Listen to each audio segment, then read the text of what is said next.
వైఎస్ఆర్సీపీ ప్రధాన కార్యదర్శులు నియమించారు పార్టీ అధ్యక్షులు వైఎస్ జగన్. పార్టీ ప్రధాన కార్యదర్శిగా మాజీ ఎమ్మెల్యేలు గడికోట శ్రీకాంత్ రెడ్డి, చెవిరెడ్డి భాస్కర్ రెడ్డి, మాజీ ఎమ్మెల్సీ వేంపల్లి సతీష్ రెడ్డి నియమించారు. అలాగే కొన్ని అనుబంధ విభాగాలకు కూడా పలువురు నియమించారు వైఎస్ జగన్. వైఎస్ఆర్సీపీ యువజన విభాగం అధ్యక్షుడిగా మాజీ ఎమ్మెల్యే జగంపూడి రాజాను, బీసీసీఎల్ అధ్యక్షుడిగా ఎమ్మెల్సీ రమేష్ యాదవ్ నియమించారు.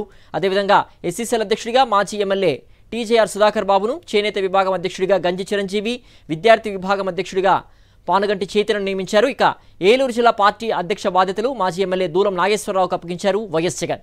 టెక్కల నియోజకవర్గ ఇన్ఛార్జిగా పేరాడ తిలక్ను నియమించారు. మరింత సమాచారం మా ప్రతినిధి సతీష్ అందిస్తారు. సతీష్, ముఖ్యమైనటువంటి నియామకాలు కూడా చేపట్టింది వైఎస్ఆర్సీపీ పార్టీ. దీనికి సంబంధించిన పూర్తి అప్డేట్స్ ఏంటి సతీష్?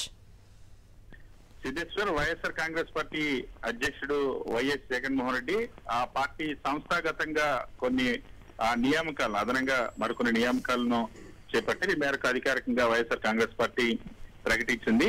ఆ వైఎస్ఆర్ కాంగ్రెస్ పార్టీ కోఆర్డినేషన్ కోసం ప్రధాన కార్యదర్శులుగా మాజీ ఎమ్మెల్యే గడికోట శ్రీకాంత్ రెడ్డి, రాయచోటి మాజీ ఎమ్మెల్యే గడికోట శ్రీకాంత్ రెడ్డిని, అదేవిధంగా మాజీ ఎమ్మెల్సీ వేంపల్లి సతీష్ రెడ్డిని నియమించారు.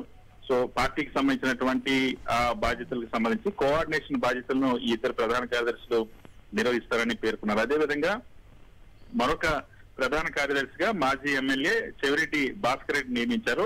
చెవిరెడ్డి భాస్కర్ రెడ్డికి పార్టీకి సంబంధించినటువంటి అనుబంధ విభాగాలకు సంబంధించి సమన్వయ బాధ్యతలు అప్పగించారు. ప్రధానంగా అనుబంధ విభాగాలైనటువంటి మహిళా విభాగం, రైతు విభాగం, యువజన విభాగం, చేనేత విభాగం, ఇటువంటి అనుబంధ విభాగాలు ఏవైతే ఉన్నాయో వాటన్నింటినీ కూడా సమన్వయం చేసుకునేటువంటి బాధ్యత. అంటే రాబోయేటువంటి రోజుల్లో పార్టీ కార్యక్రమాలు ముఖ్యంగా ప్రజా సమస్యలకు సంబంధించి ఆయా విభాగాలకు సంబంధించినటువంటి సమస్యల పైన వైఎస్ఆర్ కాంగ్రెస్ పార్టీ చేసే కార్యక్రమాలు వీటన్నింటినీ కూడా ఈ ప్రధాన కార్యదర్శులు సమన్వయపరుస్తారు. అందుకోసం వీరిని అదనంగా నియమిస్తూ ఆదేశాలు జారీ చేశారు. అదేవిధంగా అనుబంధ విభాగాలకు సంబంధించి పలు అనుబంధ విభాగాలకు అధ్యక్షులను కూడా నియమించారు. వైఎస్ఆర్ కాంగ్రెస్ పార్టీ యువజన విభాగం అధ్యక్షుడిగా రాజానగరం మాజీ ఎమ్మెల్యే జక్కంపూడి రాజా నియమించారు. జక్కంపూడి రాజా తూర్పుగోదావరి జిల్లాకు సంబంధించిన జక్కంపూడి రాజా గతంలో కూడా యువజన విభాగం అధ్యక్షుడిగా పనిచేసినటువంటి అనుభవం ఉంది.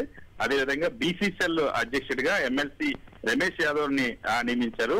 రమేష్ యాదవ్ ఇప్పటికే బీసీ యాదవ్ సామాజిక వర్గం నుండి ఎమ్మెల్సీగా ఉన్నారు. ఇప్పుడు బీసీసీఎల్ అధ్యక్షుడిగా కూడా నియమించారు. ఎస్సీసీఎల్ అధ్యక్షుడిగా మాజీ ఎమ్మెల్యే టీజేఆర్ సుధాకర్ బాబుని నియమించారు. చేనేత విభాగం అధ్యక్షుడిగా గంజి చిరంజీవిని నియమించారు. విద్యార్థి విభాగం అధ్యక్షుడిగా గుంటూరు జిల్లాకు సంబంధించిన పానుగంటి చైతన్య నియమించారు. అదేవిధంగా ఏలూరు వైఎస్ఆర్ కాంగ్రెస్ పార్టీ అధ్యక్షుడిగా మాజీ ఎమ్మెల్యే దూలం నాగేశ్వరరావుని నియమించి వైఎస్ఆర్ కాంగ్రెస్ పార్టీ అధ్యక్షుడు వైఎస్ జగన్మోహన్ రెడ్డి ప్రకటన చేశారు. దీంతో పాటుగా టెక్కలి అసెంబ్లీ నియోజకవర్గానికి సంబంధించి సమన్వయకర్తగా ఇప్పటి వరకు ఎమ్మెల్సీ దువ్వాడ శ్రీనివాస్ ఉన్నారు. ఇప్పుడు టెక్కలి అసెంబ్లీ నియోజకవర్గ పార్టీ కార్యక్రమాల నిర్వహణ కోసం నియోజకవర్గ సమన్వయకర్తగా పేరాడ తిలక్ ఇటీవల జరిగినటువంటి ఎన్నికల్లో లోక్సభ అభ్యర్థిగా వైఎస్ఆర్ కాంగ్రెస్ పార్టీ నుండి పోటీ చేసినటువంటి పేరాడ తిలక్ ను నియమించారు. ఈ మేరకు ఈ నియామకాలకు సంబంధించినటువంటి అధికారిక ప్రకటన వైఎస్ఆర్ కాంగ్రెస్ పార్టీ కొద్దిసేపు చేసింది. ఓకే సతీష్.